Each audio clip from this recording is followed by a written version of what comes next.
Assalamualaikum warahmatullahi wabarakatuh dan selamat kembali ke sesi PDPR seterusnya. Okay, untuk hari ini Ustazah akan terangkan tentang bab adab. Murid-murid boleh buka muka surat 166 dan di dalam situ kita akan nampak apa adab yang Ustazah akan terangkan. Dan adab ini ada kaitan dengan ketiga-tiga gambar seterusnya yang Ustazah akan sharekan.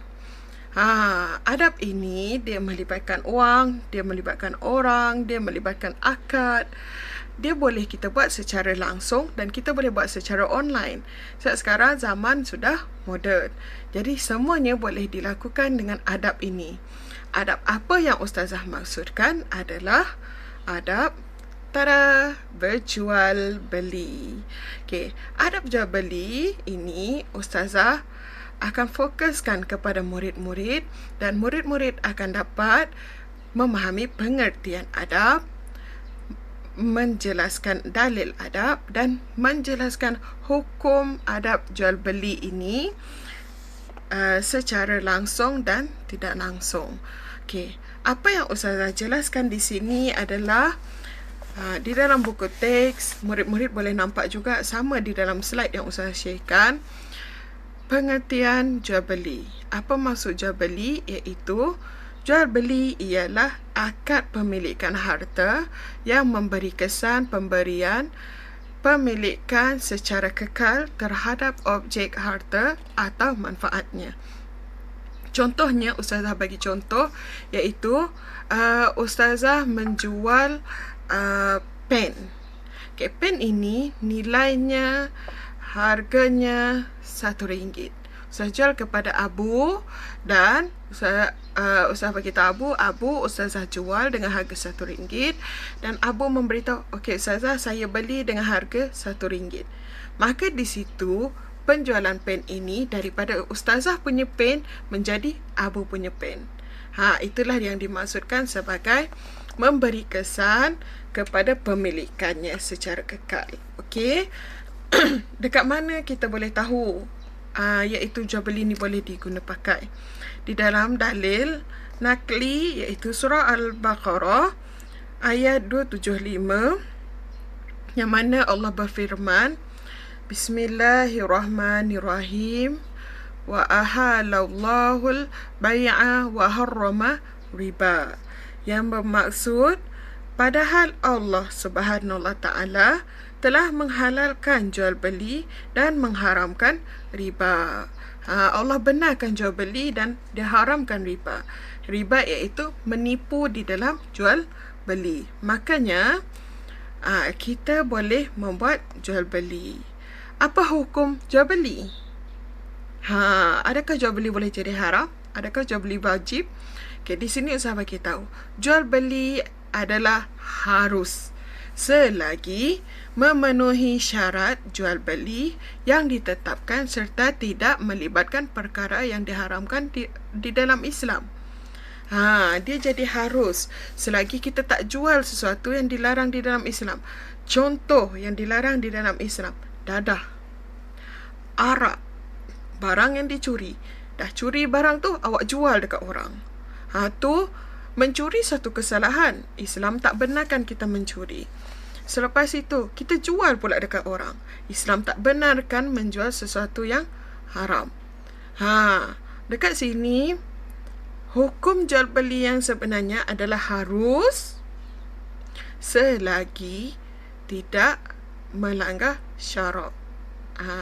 Okey, jelas murid-murid. Seterusnya adalah adab kita sebagai penjual. Contoh, awak berjual beli. Apa adab yang awak perlu ada? Pertama, mesra dan mudah senyum. Janganlah awak berjual beli tu muka masam-masam. Orang nak beli pun berkira. Tiba-tiba makcik datang. Dek, berapa harga saya ni, dek? Apa? RM5, makcik.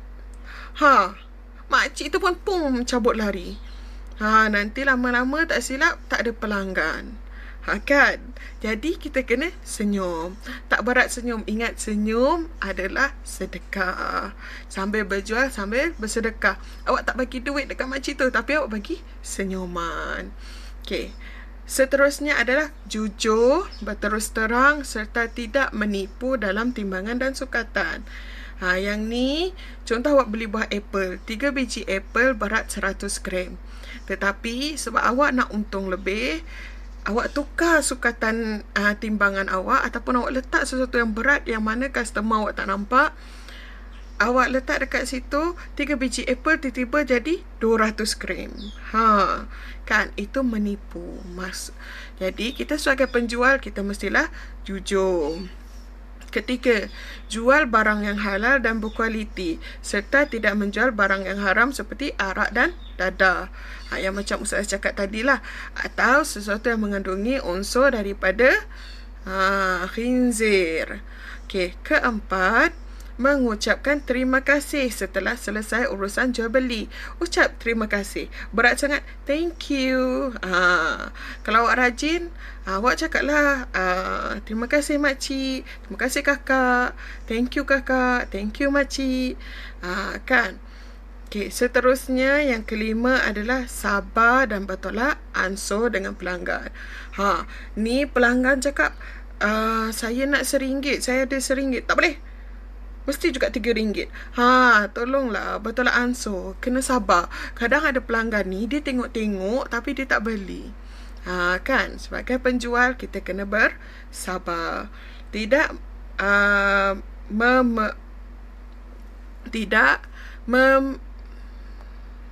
memonopoli barang untuk dijual dengan harga yang tinggi dan hanya mengambil keuntungan daripada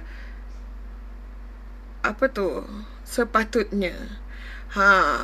Tak adalah nak ambil untung. Okey, pen ni boleh harga RM1. Awak rasa awak je penjual dekat Bintulu ni, jadi awak jual dia RM3. Awak mark harga dia sampai RM5. Kan? Tak berbaloi dengan harga pen ni dan tak berbaloi untuk orang beli. Jadi awak sebagai penjual, awak haruslah tidak memonopoli barang tersebut. Okay, dan yang terakhir adalah elakkan elemen riba. Yang saya cakap tadilah, kita menipu dalam penjualan. Okay, seterusnya adab sebagai pembeli. Penjual pun ada, pembeli pun ada. Kita sebagai pembeli, kita seharusnya kita tahu adab kita. Pertama, berkomunikasi secara baik. Kita janganlah kasar-kasar dengan penjual. Makcik, nak kuih RM1. Makcik, tak boleh, janganlah. Okay, seterusnya, tidak membeli barang yang haram seperti arak dan dadah tadi. Dan menyenangkan urusan penjual. Senangkanlah urusan penjual. Ni, awak nak beli rambutan. Kalau boleh rambutan tu yang dah nak kopek. Dah kopek. Makcik, saya nak beli rambutan sekilo tapi saya nak isi je. Saya tak nak biji dia, saya tak nak kulit dia. Makcik tu pun gigih pergi buka. Janganlah menyusahkan orang. Okay, tenang dan tidak banyak kerena. Macam yang saya dah terangkan tadilah. Lepas tu yang kelima, sabar menunggu giliran ketika membeli. Macam dekat kantin kan, janganlah berpusu-pusu. Jadi awak kena sabar. Berbaris dan bersabar. Terima kasih setelah selesai. Tak semestinya pelanggan saja yang mengucapkan terima kasih. Kita sebagai pembeli pun terima kasih. Walaupun kita tak rasa bertindak cakap. Kadang penjual pun cakap terima kasih. Awak pun cakap terima kasih. Tak apa. Tak berat pun dan tak susah. Lepas tu elakkan pembaziran. Tu biasa terjadi bila bulan Ramadan kan. Beli banyak-banyak akhirnya tak makan. Sama juga bulan-bulan biasa pun. Dan yang terakhir, bertimbang rasa dan terutama ketika kekurangan stok barangan. Timbang rasa. Contoh awak nak beli gula. Gula ada dekat kedai tu dalam 3 paket je. Awak pun ambil semua. Orang lain nak tak sempat nak dapat. So awak dah ambil semua. Timbang rasa. Fikirkan orang lain. Dan awak kena kira juga. Kalau awak memang nak guna 3 tu tak apa. Tapi awak nak guna 1. Disebabkan awak tengok dia 3 je, awak pun ambil semua. Tanpa memikirkan orang lain menggunakannya. Okay. Seterusnya, contohilah Rasulullah dalam berjual beli. Rasulullah jujur dan amanah, bertolak ansur dan menunaikan hak orang lain yang dengan sempurna. Kita ikut Rasulullah. Ingat, ikut Rasulullah adalah sunnah Rasulullah. Okey, seterusnya kepentingan. Apa kepentingan yang kita dapat bila kita berjual beli dengan beradab? Dia terbahagi kepada 3, iaitu individu, masyarakat dan negara. Kita boleh nampak dekat sini, bila kita jaga adab kita ketika jual beli, kita dapat pahala, kita adalah sebagai pembeli, kita akan puas hati dan gembira, dan keberkatan hidup pun terpelihara. Jadi taklah bergaduh dalam jual beli, kan murid-murid kan. Jadi dia kita jaga kita punya adab secara individunya, kita tenang, kita dapat keredaan. Dan dalam segi masyarakat pula, imej Islam akan terjaga. Kita orang Islam, kita beli, kita tak beradab, orang akan mula macam, budak ni dia tak beradab lah. Orang akan tengok, dia bangsa apa, dia agama apa. Jadi kita jaga imej kita sebagai seorang Islam. Hidup kita akan aman, damai dan sejahtera, dan hindarkan pergaduhan dan ketidakpuasan hati. Bila kita beli dengan baik, penjual pun jual dengan baik, kita pun takkan bergaduh. Macam yang saya bagi contoh tadilah. Contoh, awak jual kuih. Makcik jual kuih. Awak datang nak beli. Makcik, nak kuih RM1.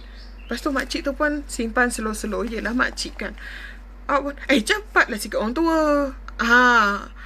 Kalau orang dengar sekeliling, memang dia akan cakap, tak beradab lah dia ni. Kalau ada orang pandang baran, dia gaduh terus. Dia tumbuk awak. Itu jadilah pergaduhan. Kan? Tak elok. Jadi, bila kita beradab dalam semua kita punya jual beli, penjual ikut adab dia, pembeli ikut adab dia, kita akan sejahtera. Hidup kita akan aman. Kita takkan ada pergaduhan. Untuk negara pula, kesan dia untuk negara pula, negara akan sentiasa dalam keadaan harmoni, menjaga kestabilan ekonomi negara dan memelihara imej negara pada pandangan negara luar. Kita kan bukannya kita orang Malaysia je duduk kat Malaysia ni. Bukan orang Bintulu je duduk kat Bintulu ni. Ada juga orang dari luar negara datang ke negara kita. Orang dari Miri, Sibu, Kuching datang ke Bintulu. Ada juga cikgu-cikgu dari Semenanjung datang ke Bintulu. Jadi bila orang tengok kita orang lokal beradab, kita baik dalam jual beli kita penjual yang berhemah, kita penjual yang baik, orang akan suka kita. Dan mudahlah orang lain pun tengok, wah bagusnya negara ni, wah bagusnya Bintulu ni, berjual mesra. Macam tu. Tak susah kan murid-murid? Nampak tak kepentingan bila kita beradab? Memang akan kena puji, memang akan jadi terbaik. Seterusnya adalah adab ketika berjual beli. Bila kita di kantin atau di kedai makan, di pasar jualan, di kedai barangan harian, semua ni ada adab. Bila kita sebagai penjual dan kita sebagai pembeli, sama juga dengan yang Ustazah dah terangkan tadi. Mesti bersabar dan mesra kalau sebagai penjual. Sebagai pembeli pula beratur kalau dekat kantin atau di kedai makan.